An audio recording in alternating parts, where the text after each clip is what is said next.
seen what's going on the internet right now? It's insane. Okay, maybe it was always insane and we're just like catching up to it and starting to realize it. But I mean, the big news, obviously everyone's talking about it. Tucker Carlson gets fired by Fox News, but does this surprise us anymore? I have to admit I'm actually just a teensy bit nervous by it, because like as long as Tucker was there, we had this one little toehold in the mainstream conversation where you're thinking maybe one day they'll hear us, maybe one day they'll be listening to us. And I have to tell you, I'm a bit shook up, right? Because it's like, how much longer do we have to keep going until somebody hears us? I feel like it's like there's Horton with his little dandelion, and we're going, we're here. Someone like Tucker Carlson, who you would think has enough market value, as they say in these situations, to resist being fired by his bosses at Fox. But of course he doesn't, which is a little sobering, because it means like if someone who commands the largest mainstream audience out there on cable news moments and such isn't big enough to stand up against, oh, let's be blunt, the advertisers, you do wonder what hope us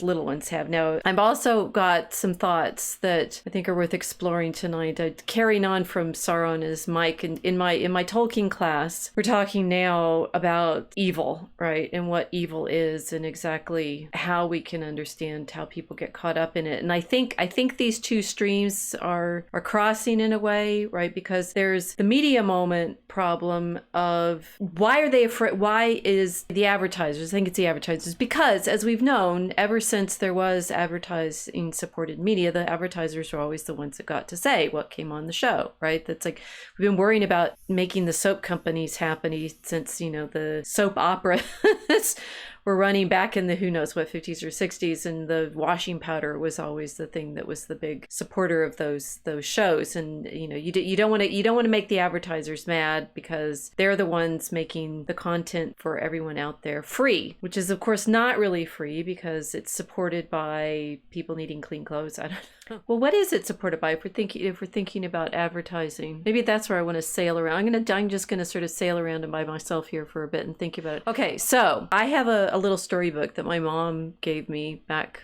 ages and ages ago. She thought it was hilarious because I liked guinea pigs, and there was this guinea pig story in the collection.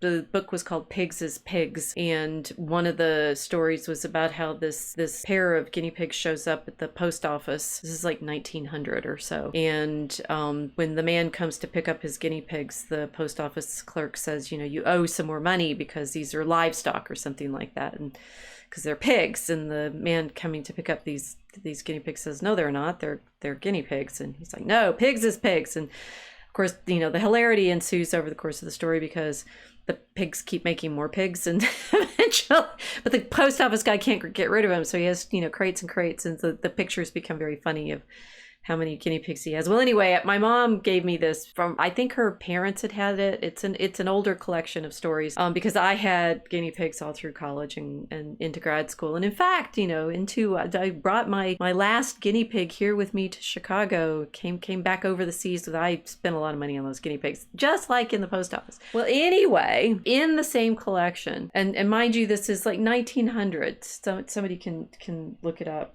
Tucker is right, too. The woke movement isn't driven by money. It's a spiritual issue. Well, we'll get there. Let me dither on about pigs as pigs first, and then the audience will build up a head of steam and attention and tell me how we are actually in a spiritual war, which we are. Tucker is totally right about that. But the problem is this sort of advertising funding of our entertainment goes back to the early 20th century. I mean, it's like there's...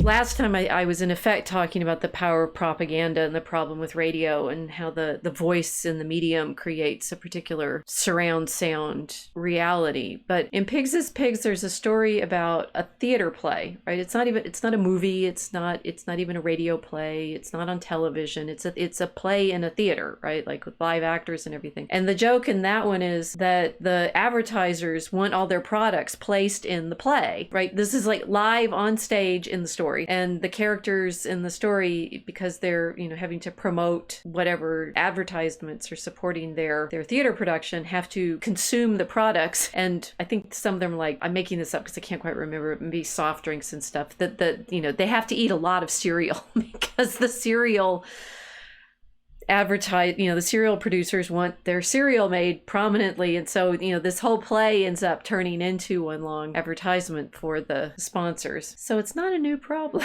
Maybe this is it's a sort of twinning. I have the title for this stream as being "The Internet Eats Its Own," based off manuscript image that I have. I advertised tonight's stream with it, and I'm going to use it in the cover. And this picture, which is the hellmouth, and there are like 3 of them. They're multiple hellmouths eating the 7-headed dragon of the apocalypse. It's from this Anglo-Norman 14th century commentary on the Revelation, which I just saw a facsimile advertised for. And it's like, maybe I was onto something better than I realized. The internet is eating all of those of us who participate in it, and we recognize this. I mean, insofar as we are, sort of streaming into it and talking to you all and sending our energy through my Sauron ring of attention into the internet, we're feeling ourselves being captured spiritually. But the continuing capture is always this: if you want your audience boosted, you pay advertisers whom products you are also boost. It's like this sort of spiraling, not really a mutual support community, but obviously the medium is the message. And one of the things that McLuhan thought about a lot in his Mechanical Bride was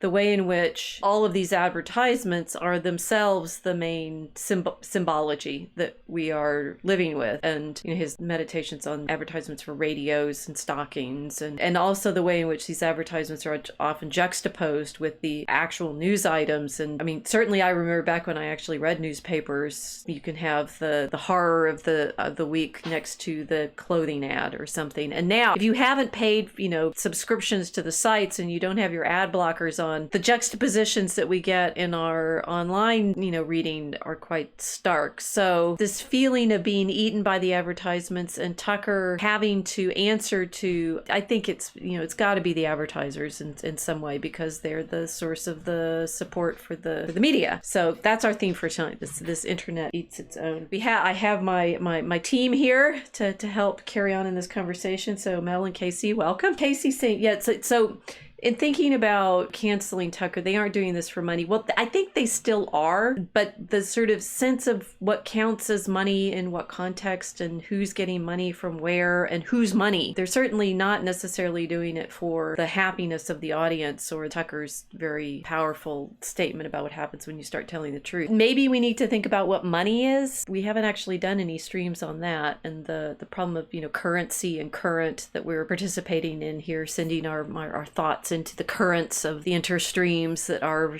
arc is sailing along. It's sort of exactly what is the energy driving all of this, and money or currency is tricky. Casey saying they don't care that Tucker brought them viewers and revenue. There was mischief to be made. Well, but see, this is the problem. The revenue doesn't come from us watching necessarily. I mean, it's like, I guess, play off this. I have some books about advertising that I've been meaning to read, and of course Dorothy Sayers, whom I do talk about regularly, I recognize, but one of my favorite of her novels is Murder Must Advertise. And I do feel like I've talked about this, but I'll remind you all that what's interesting about it is in that story, Lord Peter has to go pretend to be a wage laborer. He has to go work. He sets himself up to work in the advertising agency, which is, of course, a humorous on Sayers' part, because she actually was a copywriter in an advertising agency for like a decade. I like it because I recognize that I'm reading an account of someone's experience of what it was actually like working in that kind of environment in the office, and the sort of banter that the copywriters have with the artists and so forth. Anyway, so Lord Peter is working in this advertising agency, and sort of one of the main accounts that the advertising agency has is,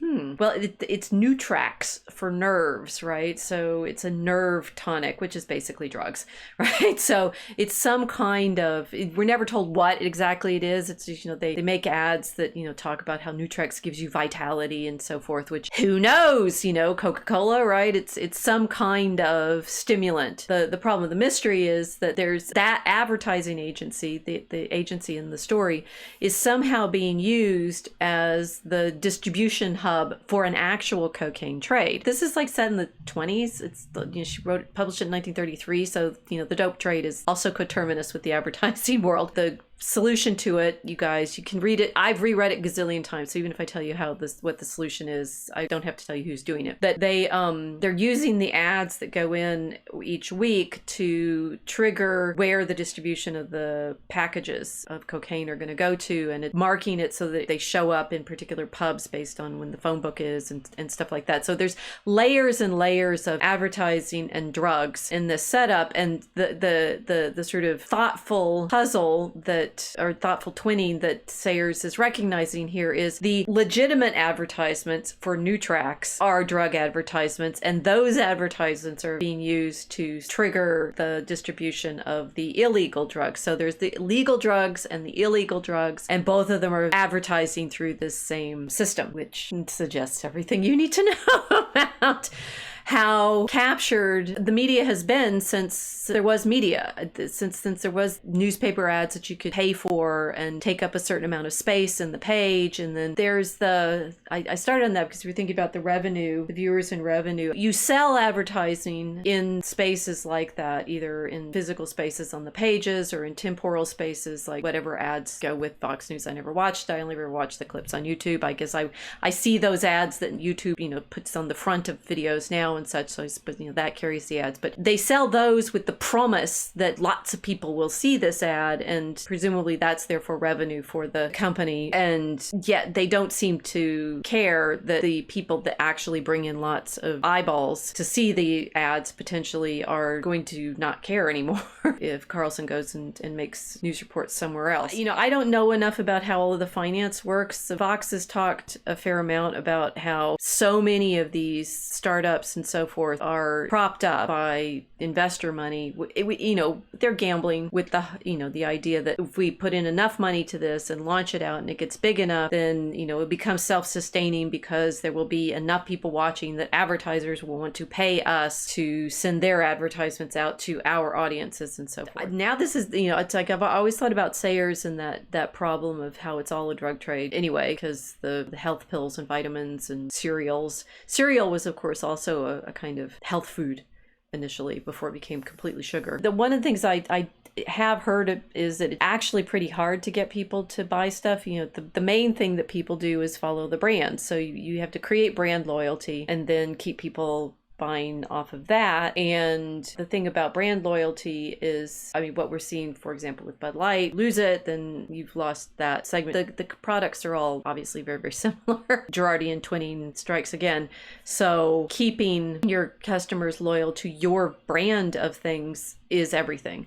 Right. And I think we do that in academia too. We have, certain brands of institutions. I like pointing out the fact that, again, another early 20th century phenomena. So we have now, early 20th century phenomenon, effect of the mass media, the effect of advertising, the prominence of mind and mood altering and health altering substances, and also this sort of brand construction that in American higher education, the main brand construction was late 20th century was all medieval. It was medievalisms, right? All this collegiate Gothic branding of here we have, now what school looks like. It's gonna look Gothic. It's gonna look Oxford-like, and you will want to come study here because of this aesthetic that we have created by way of our buildings. Now, I very much enjoy being in the buildings that I am in at the University of Chicago, but recognize that back in, the 1900, when they start building most of the buildings, it's around 1900 or so, because a lot of them have foundation stones at 1920 or thereabouts. They consciously chose an aesthetic to brand us with as a school. So, it is modernity. We've now